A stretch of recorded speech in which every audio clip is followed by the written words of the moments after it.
monsieur, bonsoir. Je suis très heureuse de vous retrouver pour cette nouvelle édition. Je vous invite bien sûr, comme chaque soir, à relayer ce programme et à cliquer sur le pouce en l'air pour améliorer notre visibilité. Et puis évidemment, nous vous attendons dès à présent dans les commentaires.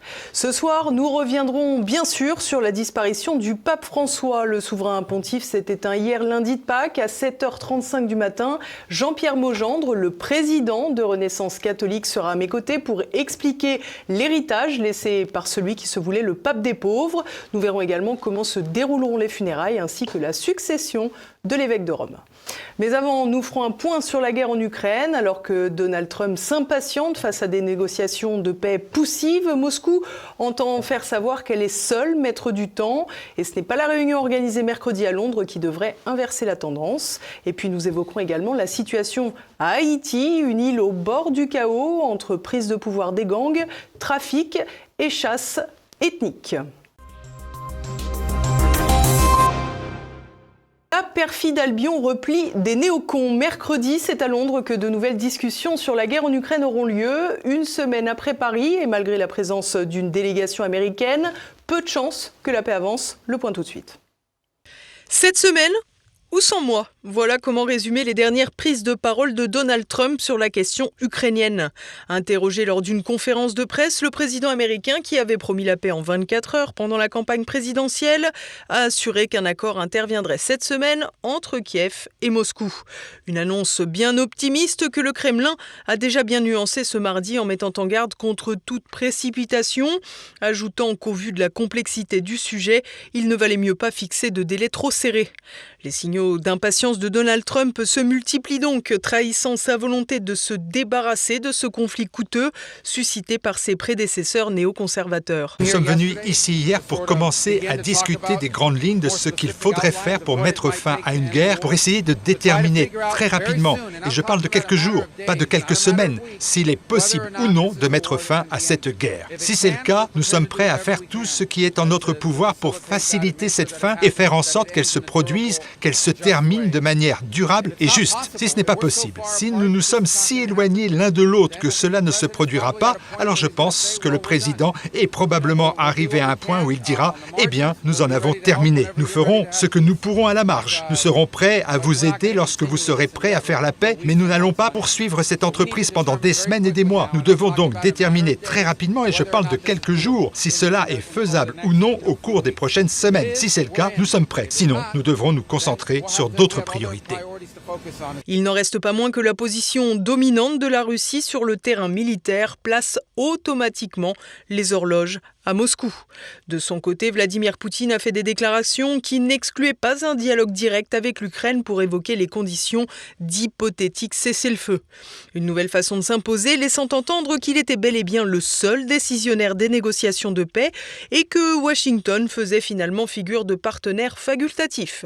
On est donc bien loin du business prolifique que Donald Trump imagine déjà reprendre. La paix est loin d'être scellée. Pour autant, peu de chances que les causes de cette dernière avancent mercredi depuis Londres, une semaine après les entrevues parisiennes entre les délégations américaines, ukrainiennes, françaises et britanniques. Pour préparer le terrain anti-russe, le ministre des Affaires étrangères français, Jean-Noël Barrot, a profité de la matinale de ce mardi de la radio d'État, France Info, pour considérer que la trêve de Pâques décrétée par la Russie était, je cite, « une opération marketing de Moscou », ajoutant au passage qu'il s'agissait avant tout de faire patienter Donald Trump, autrement dit, duper le président américain. L'occasion de voir que le proverbe hérité de Jörg von Frundsberg, beaucoup d'ennemis, beaucoup d'honneur, ne s'applique pas toujours. Rappelons que la réunion de la semaine dernière, organisée à Paris, avait été l'occasion d'un camouflet pour la fameuse coalition des volontaires agitée par Emmanuel Macron. C'est ce que nous disait d'ailleurs le président des Patriotes, Florian Philippot, la semaine dernière. Koch et Rubio se sont quand même bien payé la tête de Macron et Barrot, parce qu'au même moment, pendant la réunion au Quai d'Orsay ce jeudi, il y avait un vote à l'Assemblée générale de l'ONU, une résolution anti-russe présentée par le Luxembourg et la Lituanie, l'axe luxembourgo-lituanien, soutenu par la France et toute l'Union européenne, et qui est condamné la Russie. Et les États-Unis ont voté contre. Au moment où Witkoff et Rubio étaient dans le bureau de Macron et Barrot. Et la France a voté pour. La France a bien sûr voté pour, toute l'Union européenne a voté pour. Donc c'est quand même un signal. Et les États-Unis, avec la Russie, ont voté contre. Donc c'est quand même un signal. C'est-à-dire, cause toujours, tu ne m'intéresses pas. La réunion londonienne ne devrait pas être plus efficace. Tout porte à croire que les conférences de presse à la fin des rencontres feront la part belle aux satisfecit sans raison et aux gros chèques sortis des planches à billets qui grèvent les économies des Européens. Rien de nouveau donc. Haïti, un pays au bord du chaos. Alors que ce territoire sombre jour après jour, Emmanuel Macron mise sur la culpabilisation de la France. Le point tout de suite avec Olivier Frère-Jacques. 85% de la capitale d'Haïti est contrôlée par des groupes armés. C'est un cas d'insécurité stupéfiant pour une capitale. Rien que l'année dernière, le recrutement d'enfants a augmenté de 70%. Ainsi, à l'heure actuelle, jusqu'à la moitié des membres de groupes armés sont des enfants dont certains n'ont que 8 ans.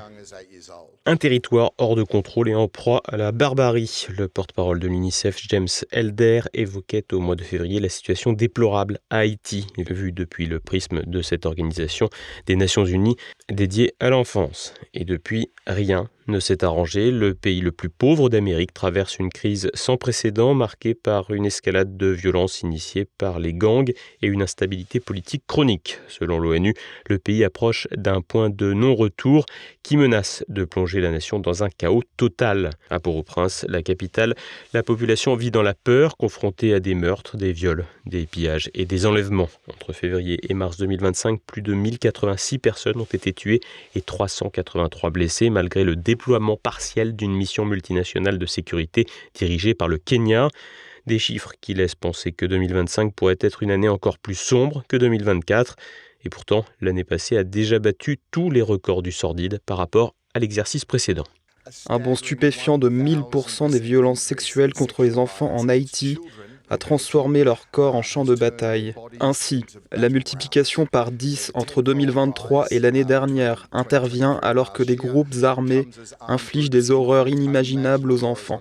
Des sévices inimaginables et une situation qui n'en finit pas de se détériorer. Les premières manifestations populaires datent de 2017 et 2018, mais ont connu un pic en juillet 2018, lorsque des manifestations massives ont éclaté en réponse à l'augmentation des prix des carburants.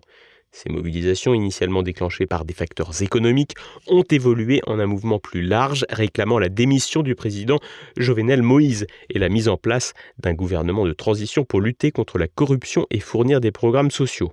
Le président a finalement été assassiné le 7 juillet 2021, exacerbant l'instabilité et renforçant l'influence des gangs armés qui ont profité de la faiblesse de l'État pour étendre leur contrôle, notamment à Port-au-Prince.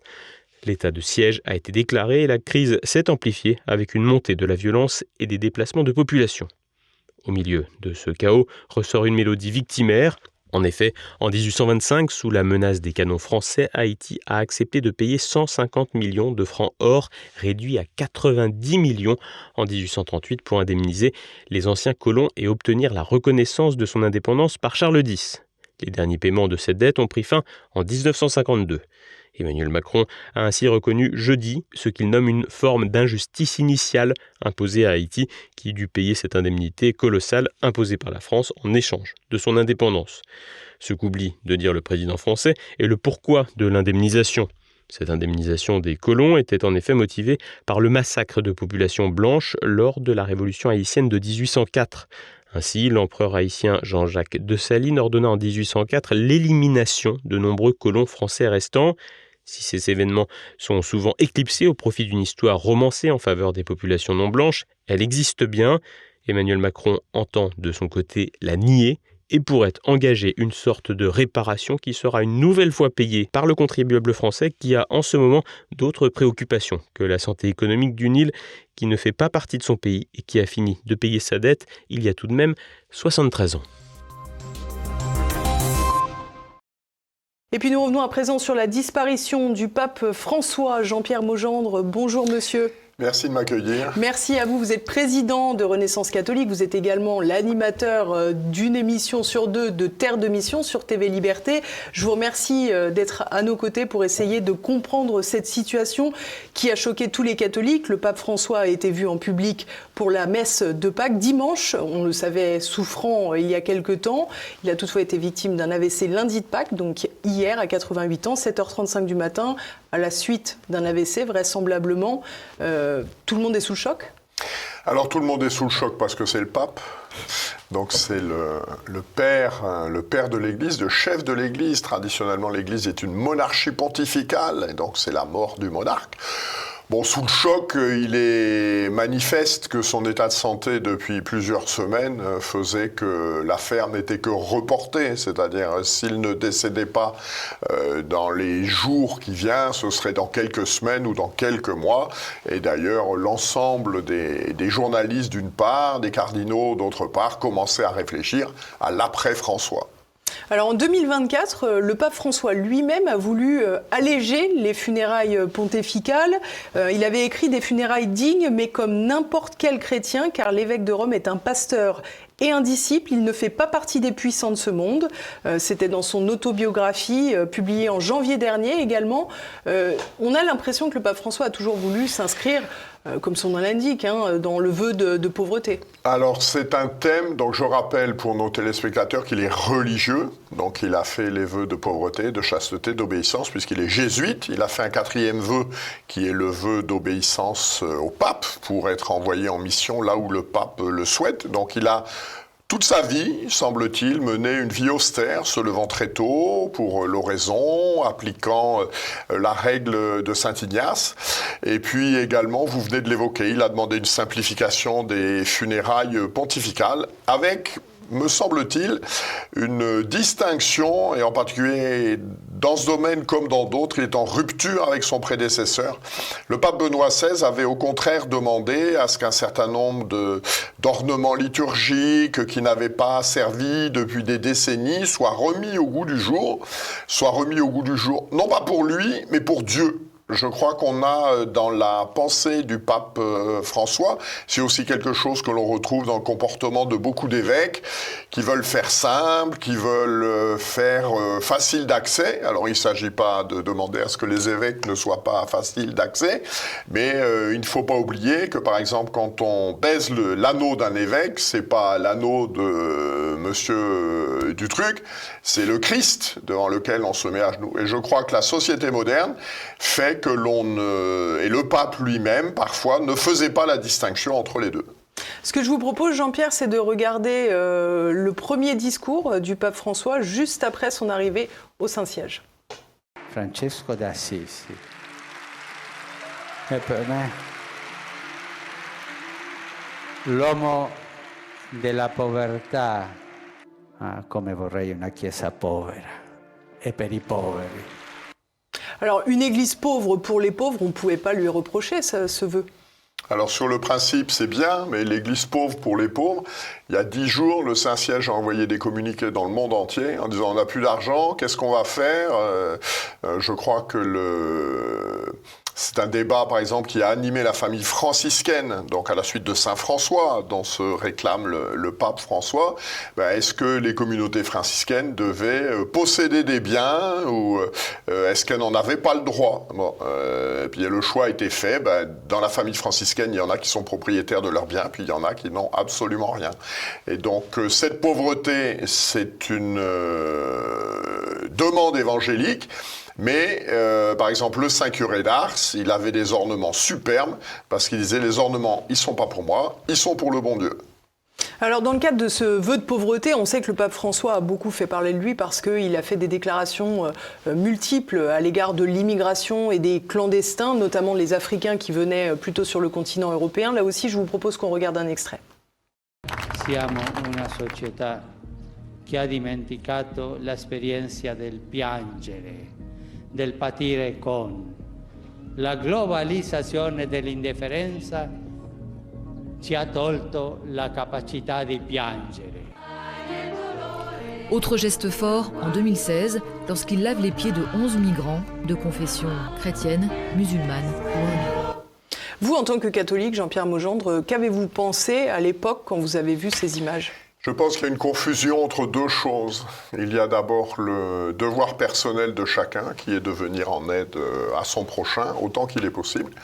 Et puis après, il y a la responsabilité politique des décideurs, qui est de veiller au service du bien commun. Et je crois que sous cet aspect, le Saint-Père participe du climat général d'exaltation des droits individuels de la personne, et cela au détriment du bien commun. Voilà. Et de manière tout à fait surprenante, puisque j'évoquais tout à l'heure les mesures qui avaient été prises par le Vatican à propos de la pauvreté. Mais c'est pareil, il y a un document qui est tombé il y a une quinzaine de jours, dans lequel le Saint-Siège réaffirmait, réinsistait sur le fait qu'on ne pouvait pas rentrer au Vatican comme ça. Alors, on ne peut pas rentrer au Vatican comme ça, mais les pays sont invités à laisser les gens rentrer comme ça. C'est pas... Je pense qu'il y a la distinction entre l'éther des principes, et puis c'est facile d'être généreux avec les biens des autres, et puis le retour à la réalité, quoi. Je crois, peut-être une des caractéristiques de ce pontificat, c'est une grande confusion. Voilà, je prends un exemple aussi, on a beaucoup dit du pape qu'il était le pape qui allait aux périphéries. Bon, et en soi, c'est tout à fait évangélique. On peut penser à la brebis perdue. Voilà, la brebis perdue, c'est dans Saint Luc. Le Christ, il y a un troupeau, il y a 100 brebis, puis il y en a une qui part, et le berger, il abandonne tout le monde, et il va s'occuper de la brebis qui est perdue. Et il revient, j'ai retrouvé la brebis, il est très content, etc. Et donc c'est très bien, et c'est très évangélique. Néanmoins, la question se poserait, si devait partir 3 semaines pour retrouver la brebis, et puis que pendant ce temps-là, les 99 autres sont soumis à de mauvaises influences, sont attaqués par le loup, eh ben on dirait, mon ami, vous avez peut-être pas fait le bon choix, quoi. Et là, on est vraiment dans cette optique du primat de la personne au détriment du bien commun. Et ça, je pense que pour nos téléspectateurs, il faut qu'ils comprennent que les difficultés, les interpellations auxquelles on peut être confronté, c'est pas parce qu'il y a des bons et parce qu'il y a des méchants. C'est parce qu'il y a des gens qui pensent conformément à la réalité, qui ont une pensée droite, et puis il y a des gens pour qui c'est pas le cas. C'est une expression qui est bien connue. On ne demande pas à une idée d'être généreuse, on demande à une idée d'être juste. Voilà.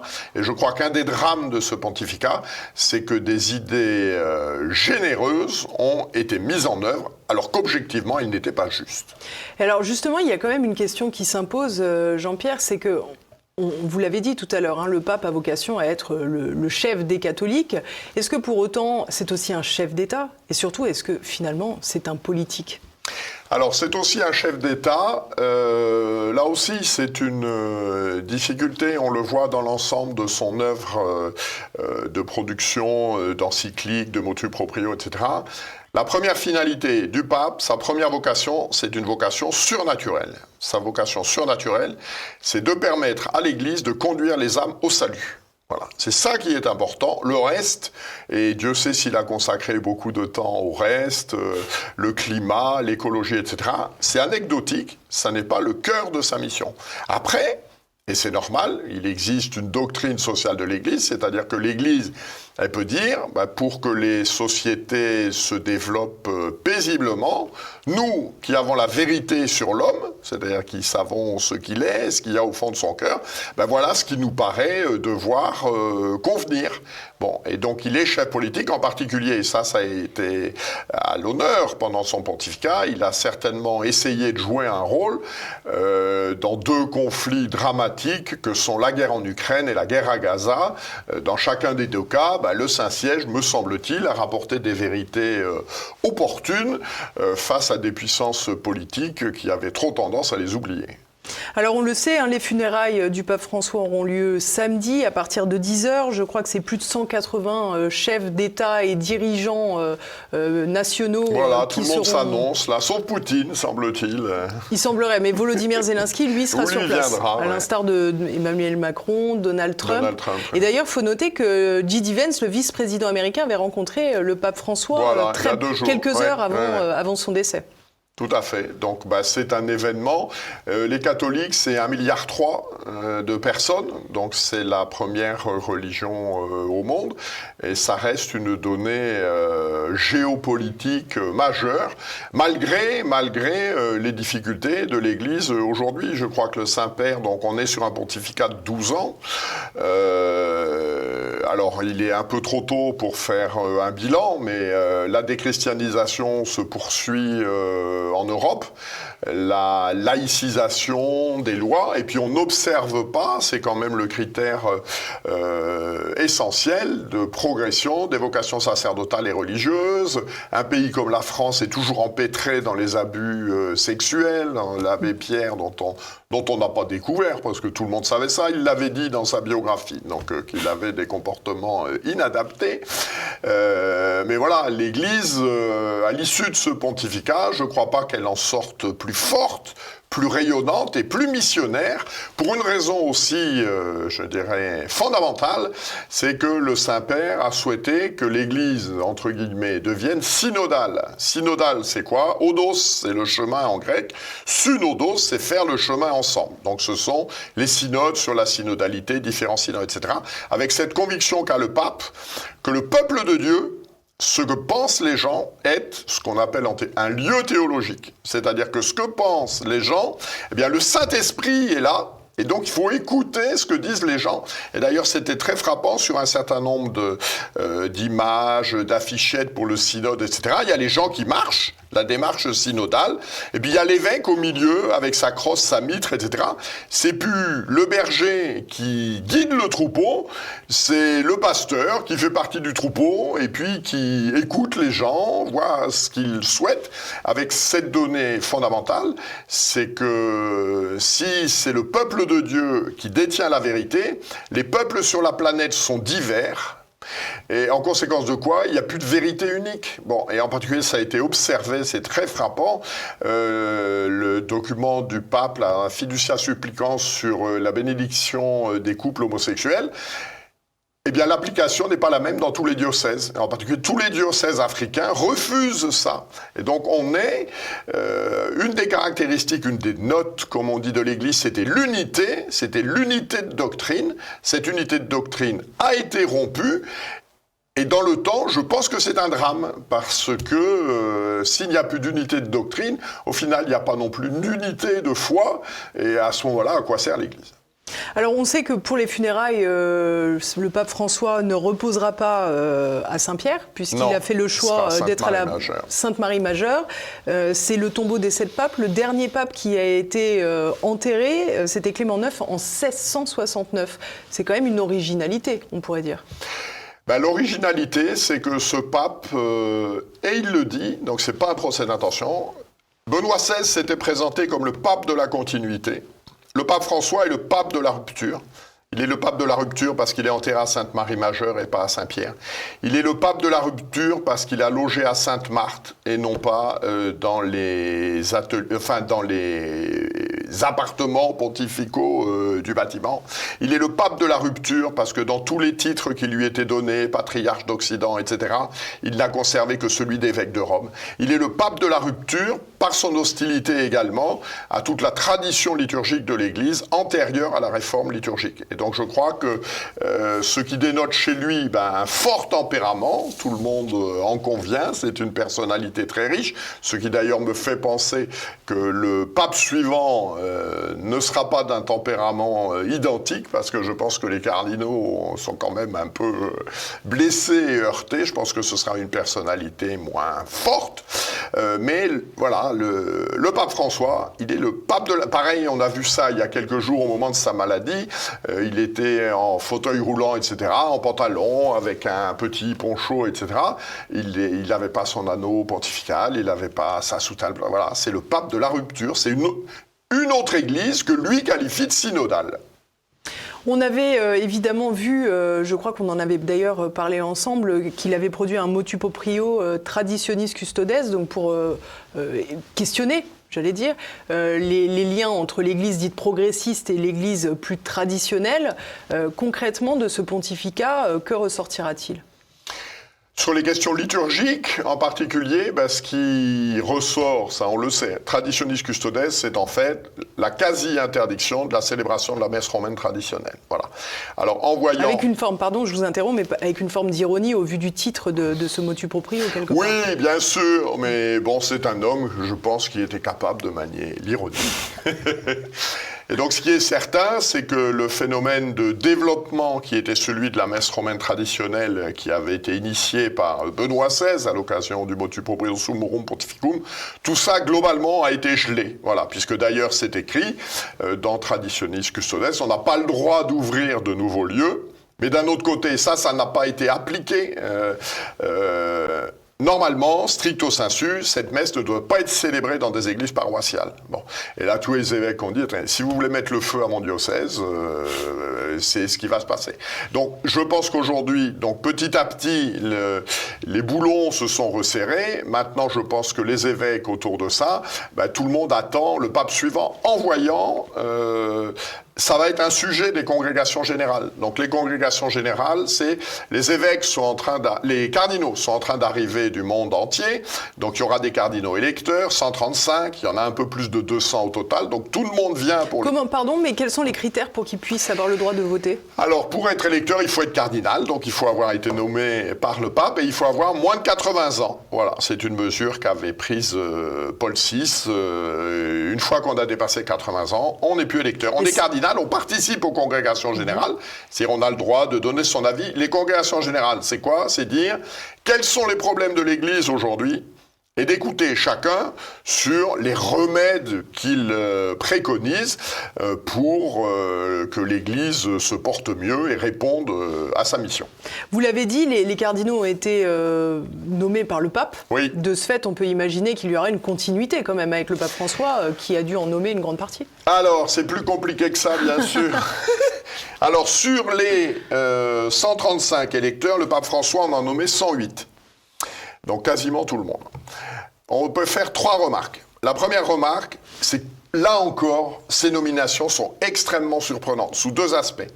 D'abord, il y a des sièges qui étaient des sièges historiquement des sièges cardinalices, c'est-à-dire que quand vous deveniez évêque de Paris, dans la foulée, vous étiez nommé cardinal. Aujourd'hui, c'est pas le cas. Voilà. Donc, il y a des diocèses, des villes importantes où l'évêque, il n'est pas cardinal. Ça, c'est très surprenant. Également, ont été nommés cardinaux des évêques dont les responsabilités pastorales sont extrêmement ténues. Voilà, j'ai noté l'éparchie ukrainienne à Melbourne avec Monseigneur Bidoc. Bon, il a quelques milliers de personnes, il est cardinal. L'évêque d'Alger, Monseigneur Vesco, qui est un franco-algérien, il a 4000 fidèles. L'évêque de Téhéran, Monseigneur Mathieu, lui, il a quelques centaines de fidèles. Ces gens-là sont cardinaux. Et donc, qu'est-ce qu'ils vont faire? À mon avis, la seule chose dont on est certain, c'est que c'est totalement imprévisible. Et avec également un autre élément, quand la majorité de conclave des cardinaux, c'était des gens qui dirigeaient de gros diocèses, c'était archevêques de Paris, de Melbourne, de Vienne, etc. On avait, entre guillemets, des pointures, quoi. C'est-à-dire, on avait des gens qui, en particulier, avaient suivi un cursus d'études important. Ils avaient tous un doctorat de théologie, voire de philosophie, etc., doctorat de droit canon. Aujourd'hui, c'est plus le cas. C'est-à-dire qu'on a des cardinaux qui ont vraiment un cursus universitaire et intellectuel extrêmement faible. Et j'en parlais avec un prêtre ami. Il dit ça, on ne se rappelle pas dans l'histoire d'avoir eu, mais c'est pas de leur faute à eux, hein, c'est pas eux qui ont choisi, une assemblée d'un si faible niveau intellectuel. Et donc, tout est possible avec un autre élément, c'est que normalement, les cardinaux, ils élisent le pape, mais ils sont aussi les conseillers du pape. Normalement, le pape, il les réunit régulièrement, il leur demande leur avis, il y a des commissions de cardinaux, tout ça. Et la conception très autoritaire de son pouvoir qu'avait le pape François fait qu'il ne les réunissait pas. C'est-à-dire que là, le cardinal qui est en Mongolie, là, à mon avis, il n'a jamais vu les autres, quoi. Il les a vus du jour où il a été créé, puisque ça s'appelle comme ça, on crée un cardinal, et puis depuis, il ne les a pas vus. Et donc, tout est tout est ouvert et ce qui va jouer un rôle, c'est les congrégations générales, où là, les gens vont pouvoir s'exprimer. Et en particulier, on sait que lors du précédent consistoire, l'intervention du cardinal Bergoglio, qui était archevêque de Buenos Aires, avait joué un rôle important. C'est-à-dire que ses confrères... Alors, il était déjà connu parce qu'il était déjà en concurrence avec le cardinal Ratzinger pour l'élection présidentielle. Donc, les gens le... Mais il a, paraît-il, fait quelque chose de très percutant. Et les évêques ont dit, les cardinaux ont dit, c'est l'homme qui va redresser l'Église parce que je pense que tout le monde est conscient que l'Église va mal. Voilà, notre pays, je le rappelle quand même, en l'espace de 50 ans, a divisé par 10 sa pratique religieuse. Quoi. Donc, la situation n'est pas très brillante. Quel est le pape qui redressera l'Église en voyant, et c'est à mon avis ce qui fait peur aussi à un certain nombre de cardinaux, et à juste titre, que ce redressement de l'Église, il ne se fera pas dans la joie et dans la bonne humeur. Hein. C'est-à-dire que on l'a vu au moment du Concile de Trente, il a fallu appliquer les décrets du Concile de Trente, en particulier la situation catastrophique qui est celle de l'Église d'Allemagne. L'Église d'Allemagne, elle est en situation de schisme latent. Eh bien, soit il faudra qu'il rentre dans le rang, soit ce qui est plus probable, il faudra qu'il y ait un pape qui dise, les évêques allemands, ils sont 60, de catholiques, il en reste 5. Les 55 autres, vous dégagez. Qui va prendre cette responsabilité ? Quand pouvons-nous espérer voir cette fumée blanche sortir des cheminées du Vatican, Jean-Pierre ? Eh bien, donc l'enterrement va avoir lieu samedi prochain et après, il y a un délai entre 10 et 15 jours, ça n'est pas fixé, le début du conclave. Et après, le conclave, ça peut durer longtemps. Et je pense, en fonction de ce que je viens de vous dire, comme les cardinaux ne se connaissent pas, que ça va durer longtemps. Eh bien, on aura l'occasion de se revoir alors. Eh bien, ce sera un plaisir. Merci beaucoup, Jean-Pierre Mogendre. On passe à présent à l'actualité, en bref, en France. Des députés français interdits de visite en Israël. Une délégation de parlementaires français de gauche, invitée par le consulat français à Jérusalem, s'est vue refuser l'entrée dans l'État hébreu à 48 heures de son départ, prévu de dimanche à jeudi. Les autorités israéliennes, invoquant une loi contre les actions hostiles à l'État, ont révoqué leur autorisation électronique de voyage. Parmi les élus concernés, des communistes, des écologistes et d'anciens insoumis, parmi lesquels François Ruffin et Alexis Corbière. Dans un communiqué, 17 des 27 élus dénoncent une punition collective et une rupture diplomatique. Ils appellent Emmanuel Macron à intervenir pour clarifier la situation et autoriser un nouveau déplacement. Cette annulation intervient alors que la France envisage de reconnaître l'État palestinien en juin, une initiative critiquée par Israël. Nouvel épisode de l'effondrement scolaire. Un tiers des élèves de CP seraient en difficulté pour comprendre des phrases lues lors des évaluations nationales de mi-CP menées du 13 au 24 janvier de cette année. Auprès de 760 000 élèves, un tiers des enfants a échoué à relier correctement 8 phrases à leur image correspondante. Selon les résultats publiés par la Direction de l'évaluation de la prospective et de la performance, la DEP, en avril, seuls 64,2% des élèves maîtrisent la compréhension de phrases lues seules, un léger progrès par rapport aux 62,8% de 2024. Des phrases comme « l'étoile est dans le carré » ou « le chat est petit mais pas noir » posent ainsi problème en raison d'un manque de vocabulaire, de formulations variées ou de difficultés à retenir les éléments clés. Le ministère recommande des exercices de repérage, d'indices et de dessin pour renforcer cette compétence essentielle à la lecture. Les attaques continuent dans les prisons passoires. Dans la nuit de dimanche à lundi, de nouvelles voitures brûlées ont été recensées sur les parkings des centres pénitentiaires. 2 véhicules ont été incendiés sur le parking sécurisé des surveillants de la maison d'arrêt de Corbas dans le Rhône.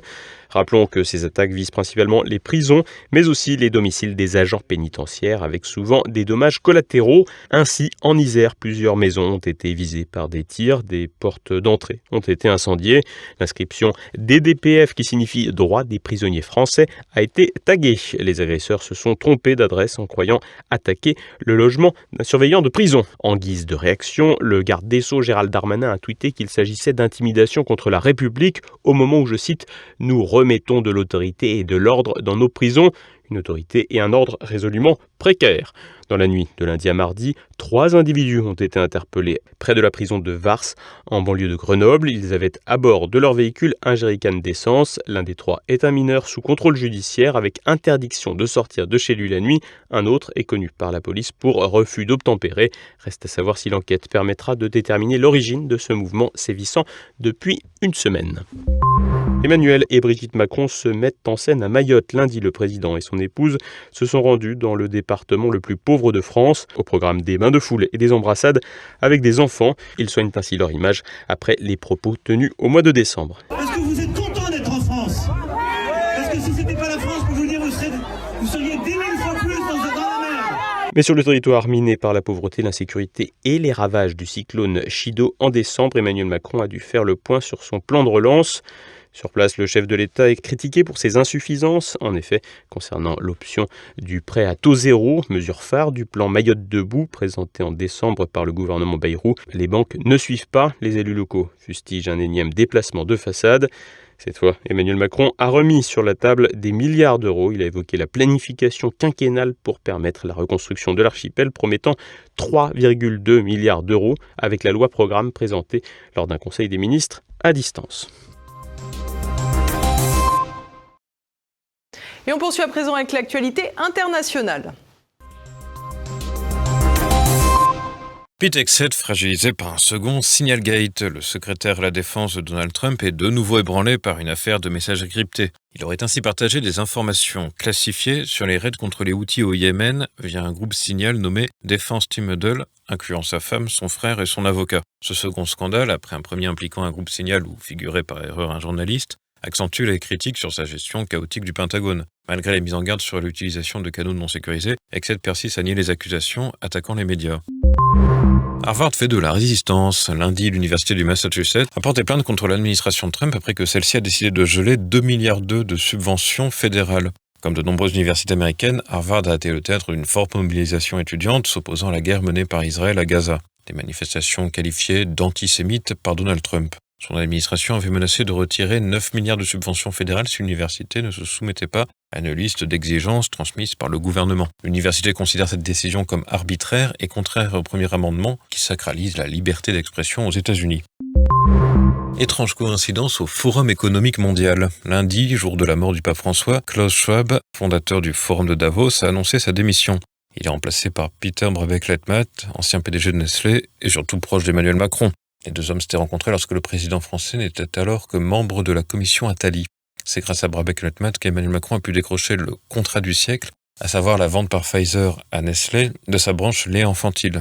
Un contrat pour lequel le président aurait gagné plusieurs millions d'euros qui ont depuis disparu de sa déclaration de patrimoine. La dynastie Schwab se porte bien malgré tout parce que Olivier Schwab, fils de Klaus, demeure directeur général du Forum.